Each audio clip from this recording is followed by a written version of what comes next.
আসসালামু আলাইকুম, সবাইকে আবারও স্বাগতম একটা নতুন রেসিপিতে। তো আজকে আপনাদের সামনে নিয়ে এসেছি চিংড়ি মাছ ভাপার একটা রেসিপি। তো যে কোনো মাছ ভাপাই আমার খুব পছন্দের, আর অনেকে এটা অনেক পছন্দ করে খায়। তো আজকে বানাবো চিংড়ি মাছ ভাপার রেসিপি খুবই সিম্পলভাবে।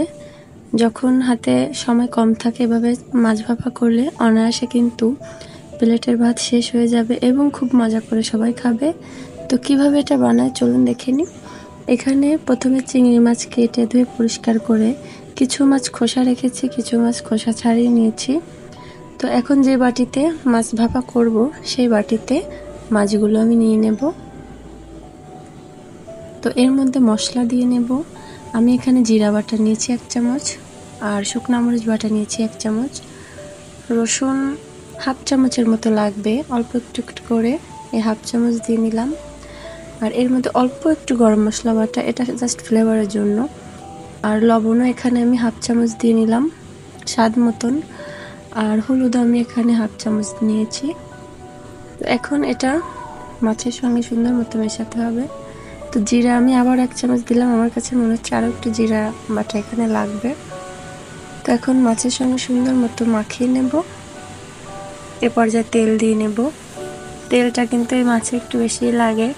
এখানে আমি 1/4 কাপের মতন দিয়েছি, পরে যদি লাগে আরও একটু দেব।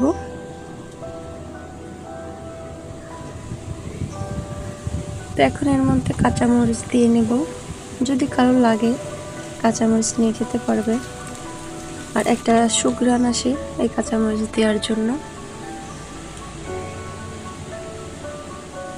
তো এরপর এখন আমি পেঁয়াজ কুচি দিয়ে নেব।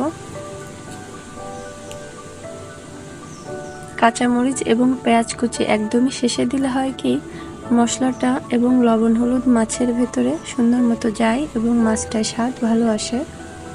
তো এখন আবারও সুন্দর মতো সব কিছু মাখিয়ে নিতে হবে।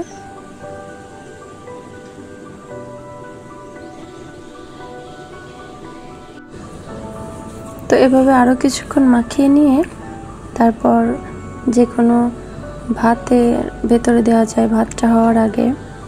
আবার হাঁড়িতে পানি দিয়েও এটা আসলে ভাপে দেওয়া যায়। তো আমি আজকে আমাদের যে ভাত রান্না করছি হাঁড়িতে তার মধ্যে এটা দেব। একটু পানি পানি থাকতে এটা দিলে সুন্দর সেদ্ধ হবে।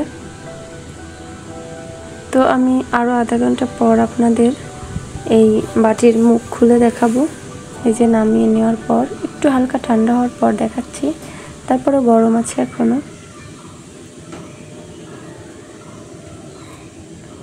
এই যে দেখুন মাশাআল্লাহ কতটা সুন্দর হয়েছে দেখতে। আপনারাও বাসায় অবশ্যই এইভাবে ট্রাই করবেন।